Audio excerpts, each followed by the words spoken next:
Hello बच्चों, मैं तिथि अग्निहोत्री आपका अपने YouTube चैनल पर स्वागत करती हूँ। उम्मीद करती हूँ कि सभी बच्चे खूब मेहनत के साथ पढ़ रहे होंगे अपने बोर्ड्स एग्जाम के लिए। आज हम कक्षा 10वीं के त्रिकोणमिति के सेकंड पार्ट और IMP प्रश्नों के साथ आपके सामने हैं। आज हम त्रिकोणमिति के अध्याय 8 कक्षा 10वीं का उसके बारे में चर्चा करेंगे, जो महत्वपूर्ण प्रश्न सीधे आपके परीक्षा से संबंधित हैं। पिछले वीडियो में हमने त्रिकोणमिति के बेसिक्स कि क्या साइन थीटा होता है, क्या कॉस थीटा होता है, क्या टेन थीटा होता है और उनके फॉर्मूला क्या होते हैं, उनके बारे में समझा था। अब उन फॉर्मूलों पर बेस्ड क्वेश्चंस किस तरीके से आपसे पूछे जा सकते हैं, हम वो समझने की कोशिश करेंगे। हमने पिछले वीडियो में पाइथागोरस प्रमेय के बारे में जाना। जिन्होंने पहला वीडियो नहीं देखा है, उसकी लिंक डिस्क्रिप्शन बॉक्स में आपको दे दी जाएगी, वहां जाके देख लेना। तो हम अब सीधा समय बिना व्यर्थ करे हुए हम उस पर आधारित प्रश्नों को देखते हैं। हमारे सामने एक प्रश्न लिखा हुआ है, यदि tan a बराबर 4/3 है तो sin a का मान क्या होगा। अब तक हमने सीखा था कि इनके फॉर्मूला क्या होते हैं, साइन, टेन, कॉस, कैसे सीखे थे इनके हमने ट्रिक बताई थी। लाल बटे कका, लंब बटे कर्ण है तो वो काय का सूत्र होगा, साइन का होगा। साइन फिर कॉस, टेन, फिर इनके उल्टे करो तो कोसेक, सेक और कॉट। ठीक है बच्चों, तो यहाँ पर हमें दिया गया है tan a। अब हमारे दिमाग में आएगा कि tan ही है तो ये है काय का मान। तो जैसा कि बताया था, त्रिकोणमिति में हम काय का यूज करते हैं बच्चों, समकोण त्रिभुज का। तो हम एक समकोण त्रिभुज बनाएंगे, फिर देखेंगे कि किस एंगल का मान दिया गया है। थीटा जो मानते हैं उसकी जगह पे क्या लिखा है, उसकी जगह पे लिखा हुआ है a। इसका मतलब क्या हुआ कि जो a है उसको हम इस वाले कोण पे रखेंगे, समकोण के सामने वाला जो कोण होगा उसको हम a बोलेंगे। और यहाँ पर tan a का मान दिया है 4/3। तो हम देखेंगे आंसर में, चूंकि tan a बराबर है 4/3। अब हम देखेंगे tan का फॉर्मूला क्या होता है। इसको आपने याद किया है तो ठीक है, नहीं तो यहाँ पे साइड में ये लिखा हुआ है लाल बटे काका। तो इसमें आप देखेंगे कि साइन, कॉस, उसके बाद टेन।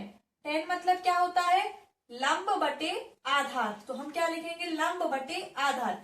इसका मतलब क्या हुआ कि टेन में जो ऊपर की वैल्यू लिखी हुई है ना, जैसे tan a का मान दिया है 4/3। इसका मतलब हुआ कि tan का सूत्र जो हमारा लंब और आधार होता है, तो जो ऊपर वाली वैल्यू है वो हमारी लंब की हो गई और नीचे वाली वैल्यू जो है वो हमारी आधार की हो गई। ये दो मान हमें यहाँ से मिल गए और हमें निकालना काय का मान है, साइन ए का। तो साइन ए का मान होता है, साइन ए का सूत्र क्या होता है, लंब बटे कर्ण। जिसका वैल्यू पूछा जाए उस तरीके से निकालना है। तो हमने देखा कि यहाँ पे लिखा है 4/3। तो हम इनको क्या करते हैं, जब भी कोई चीज अनुपात में लिखी होती है तो उसको हम सीधे नहीं लिखते हैं, उसके साथ हम के लगाते हैं, आनुपातिक ले लेते हैं एक मान कोई। तो हमने यहाँ पे के माना, तो हमारा लंब क्या हो जाएगा 4 के और आधार क्या हो जाएगा 3 के। जो मान हमें कहाँ से मिले, जो हमें tan a का मान दिया था, हमने यहाँ से लंब और आधार के मान निकाल लिए सूत्र को रखकर। अब हम क्या करेंगे, पाइथागोरस प्रमेय से, यहाँ आप लिखेंगे पाइथागोरस प्रमेय से, यहाँ आप लिख लेंगे हिंदी में। उसके बाद पाइथागोरस प्रमेय क्या होती है, क्या होती है बच्चों, अभी बताया था आपको, कर्ण का वर्ग बराबर लंब का वर्ग प्लस आधार का वर्ग। कर्ण जो सबसे बड़ी भुजा होती है उसका वर्ग इन दोनों भुजाओं के वर्गों के योगफल के बराबर होता है। ये हमारी पाइथागोरस प्रमेय होती है। चूंकि हमने यहाँ पर लंब और आधार निकाल लिए थे बच्चों, अब हम इनके वैल्यूज रखेंगे। तो लंब का मान कितना है 4k और 4k का स्क्वायर प्लस आधार का मान कितना है 3k, तो 3k का स्क्वायर। तो 4k का स्क्वायर क्या हो जाएगा 16k square plus 3k square क्या होगा 9k स्क्वायर। 16 और 9 जुड़ेंगे आपस में तो ये 25 बन जाएंगे, 25k स्क्वायर। तो कर्ण का वर्ग बराबर क्या आ गया बच्चों हमारा 25k स्क्वायर। और कर्ण क्या है हमारा AC, तो हमने लिख दिया AC का वर्ग बराबर क्या हो गया 25k स्क्वायर।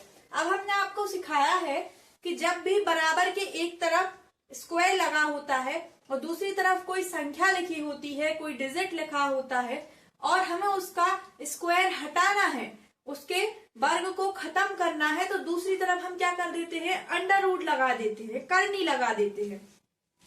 तो AC बराबर क्या हो जाएगा, करनी यानी अंडर रूट 25 के स्क्वायर। अब अंडर रूट का नियम क्या कहता है, अंडर रूट में कोई भी संख्या लिखी होती है तो जब हम उसको गुणनखंडों में ब्रेक करते हैं तो सिर्फ और सिर्फ एक संख्या बाहर आती है। जैसे अंडर रूट में 4 लिखा होता है तो क्या मिलता है हमें बाहर, 2। 9 लिखा है तो क्या मिलेगा, 3। इसी तरह से 25 लिखा है तो क्या मिलेगा, 5। और k की पावर 2 है तो बाहर क्या आएगा, सिर्फ k आएगा। तो हमारा ये काय का मान हो गया, कर्ण का मान हो गया 5k। अब हमें काय का वैल्यू चाहिए है साइन a का, तो हम लिखेंगे कि साइन a का सूत्र क्या होता है बच्चों, लंब बटे कर्ण। क्या होता है, लंब बटे कर्ण। तो हमने लिखा साइन a बराबर लंब बटे कर्ण। यहाँ तक सभी को क्लियर हो गया होगा अच्छे से। उसके बाद लंब का मान क्या दिया गया है हमें, ये दिया हुआ है लंब का मान 4k, तो हमने यहाँ पे 4k रख दिया। और साइन a में हमें काय काय का मान चाहिए है, लंब और कर्ण, और कर्ण का मान हमने निकाल लिया 5k, तो हमने उसकी जगह पे लिख दिया 5k। k से k हो जाएगा कैंसिल, क्या बचेगा, सिर्फ 4/5। यही हमारा साइन a का मान हो गया। इसी तरीके से यदि और कोई भी मान निकालने हैं, कॉस a का निकालना है या कोसेक सेक कॉट किसी का भी निकालना है, तो हम यहाँ से सिर्फ फॉर्मूला देखेंगे कि उसका फॉर्मूला क्या होता है, उसको लिखेंगे और जिसकी जगह पे भी आधार, लंब, कर्ण जो भी लिखना है उनको लिखेंगे और हमें वैल्यूज मिल जाएंगी। तो इस तरीके के प्रश्न को कैसे हल करना है ये आपको भली भांति समझ में आ गया होगा। ये बहुत इंपॉर्टेंट चीज है, बहुत इंपॉर्टेंट है, ये परीक्षा में सीधे आती है, इसलिए आप इसको अच्छे से लिखें, समझें। एक बार समझ में नहीं आता है तो दूसरी बार में समझने की कोशिश करें। इसका प्रोसेस ये है कि जब भी आपको कोई मान दिया जाता है, किसी कोण का मान दिया जाता है, जैसे यहाँ पे अपन को tan a का मान दिया है क्या, 4/3। इसका मतलब क्या हुआ कि जो भी संख्या आपको दी गई है उसमें आपके या तो कर्ण और लंब होंगे या लंब और आधार दिए होंगे या आधार और कर्ण दिया होगा और तीसरी वैल्यू आपको फाइंड करनी होगी। अब जब आपको तीनों वैल्यू मिल गई कि इसका मान क्या है, इसका मान क्या है, लंब क्या है, कर्ण क्या है, जब आपको ये मिल जाएंगे तो आप sine, cos, tan, cosec, sec, cot इन सभी को रखेंगे, सूत्र लिखेंगे और उन मानों को रख देंगे। के से के कैंसिल हो जाएगा, के बारे में ज्यादा सोचना नहीं है। और इस तरीके से हमें जिस भी कंडीशन में वैल्यू निकालने को कहा जाएगा हम निकाल लेंगे। चलिए अब आगे बढ़ते हैं। चलिए बच्चों अब देखते हैं आगे एक और प्रश्न जो आपकी प्रश्नावली से आधारित है, एक्सरसाइज में दिया हुआ है 8.1 में 8.1 में क्या दिया है प्रश्न, यदि साइन a बराबर 3/4 है तो कॉस a का मान हमें बताना है। उसी तरीके का एक और प्रश्न है, बस इसमें थोड़ा सा अंतर था इसलिए आपको बताना जरूरी समझा, क्योंकि आपको बता चुके हैं कि जो महत्वपूर्ण चीजें हैं, महत्वपूर्ण प्रश्न हैं परीक्षा की दृष्टि से हम उन्हीं पर चर्चा करेंगे, क्योंकि हमारा टारगेट है 100 आउट ऑफ 100। ठीक है बच्चों, तो ये हम देखते हैं यहाँ पर एक प्रश्न कि हमें दिया हुआ है साइन a का मान। तो हम क्या करेंगे, सबसे पहले एक समकोण त्रिभुज बनाएंगे, उस पर 90 डिग्री का कोण लिखेंगे और जो कोण हमें दिया गया है हम देखेंगे ABC में से हमें क्या दिया गया है या PQR दिया गया है, क्या दिया गया है उसको हम मिडिल में रखेंगे। तो क्या दिया है हमें A, तो A को हम यहाँ पे रखेंगे। ठीक है, तो हमें पता है साइन A का फॉर्मूला क्या होता है, लंब बटे कर्ण, लंब बटे कर्ण। इसका मतलब क्या हुआ कि जो ऊपर की वैल्यू हमें दी है वो लंब का मान होगा और नीचे की जो दी गई है वो कर्ण का मान होगा। सिर्फ यहाँ पे आपने थोड़ा सा दिमाग लगा लिया, लॉजिक लगा लिया, इसके बाद आपका प्रश्न खुद ब खुद पूरा हल हो जाएगा। ठीक है, तो यहाँ पे ये काय के मान हो गए हैं, लंब और कर्ण के। अब हमने ये भी सीखा है कि कोई भी चीज अनुपात में हमें दी हुई हो तो हम उसको अकेला नहीं लेते, के बराबर मान लेते हैं। ये हमने क्या किया, माना। तो क्या हो जाएगा, लंब यानी कि BC का मान कितना होगा, 3K हो जाएगा और कर्ण मतलब AC का मान कितना हो गया हमारे लिए, 4K हो गया। अब हमें क्या करना है, और फिर से वही चीज पाइथागोरस प्रमेय लगानी है और जो तीसरी वैल्यू हमें नहीं मिली है हम उसको निकालेंगे। जैसे घर में हमें और हमारे भाइयों को या बहनों को कुछ पैसे दे दिए जाते हैं, है ना, कि 5 रुपए तुम ले लो, 5 रुपए तुम ले लो। तो हम क्या करते हैं, हम दोनों पैसे मिलाते हैं आपस में, और कोई तीसरी चीज जो हमें पसंद आ रही है हम उसको लेके आते हैं पैसे इकट्ठे करके। उसी तरीके से ये काम है कि आपको देखना है, सिर्फ और सिर्फ इसमें देखना है कि किन दो चीजों के मान, कौन दो लोगों को पैसे दिए गए हैं और तीसरी चीज हमें खरीदनी है। उसी तरीके से दो मान हमें दिए होंगे, पाइथागोरस लगा के हम तीसरा मान निकालेंगे। तो सूत्र क्या होता है बच्चों, कर्ण का वर्ग बराबर लंब का वर्ग प्लस आधार का वर्ग। चूंकि हमें मान प्रश्न में काय के मिल गए हैं, लंब का और कर्ण का, तो कर्ण क्या है यहाँ पे AC, तो AC का वर्ग बराबर लंब मतलब BC का वर्ग धन AB का वर्ग। तो AC की जगह पे क्या लिखेंगे हम, 4K का स्क्वायर बराबर BC की जगह पे 3K का स्क्वायर धन AB का स्क्वायर। अब हम इनके वर्गों को खोलेंगे, ओपन करेंगे। तो 4 का वर्ग क्या होगा, 16 के स्क्वायर, 3 का 9 के स्क्वायर प्लस AB का वर्ग। अब 16 के और ये 9 के स्क्वायर बराबर है, तो इसको इस साइड ले आएंगे बराबर के। चूंकि ये 9 के यहाँ पे धन का है, दूसरी तरफ जाएगा तो ऋण का हो जाएगा। तो 16 के स्क्वायर माइनस 9 के स्क्वायर बराबर AB पे 2 की घात। 16 में से 9 जाएंगे, क्या बचेगा बच्चों, क्या बचेगा, 7 के स्क्वायर बराबर AB की पावर 2।